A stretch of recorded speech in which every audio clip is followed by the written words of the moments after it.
चलिए भाई, मुसलमानों की पस्ती की वजह सिर्फ एक जुमले में क्या हो सकती है? कुरान से दूरी, बस।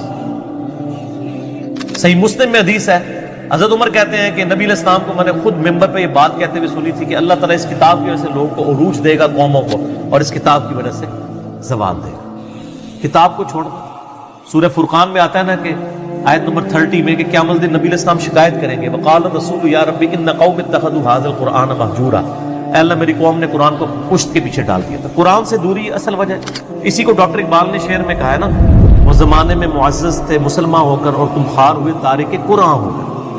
कुरान को छोड़ने का मतलब ये नहीं कि कुरान की तिलावत छोड़ दी है।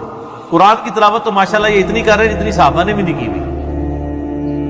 ज़ाहिर है साहबा कराम भी अगर कोई बीवी मरती थी तो वो 40 दिन तक सपारे लेके तो बंदे नहीं बिठाए होते थे ना, ठीक है।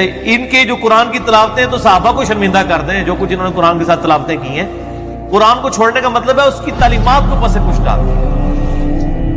हालांकि कुरान पाक में क्या था, वऊहिया इलैया हाज़ल कुरआन लिउनज़िरकुम बिहि वमन बलग, ऐ नबी फरमा दो कुरान मुझे इसलिए वही किया गया, इसके जरिए मैं तुम्हें भी तबलीग करूं और जिस तक पहुंचे वो भी इसके जरिए तबलीग करे।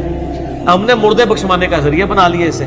हालांकि इस तरीके से कोई बख्शिश नहीं होनी है जब तक एक बंदे ने पूरी जिंदगी कुरान खोल के नहीं पढ़ा इसमें लिखा क्या हुआ है। उसके मरने पे आप 40 हाफ़िज़े कुरान ला के उस पर सपारे पढ़वाते रहेंगे तो उससे क्या फायदा होता है।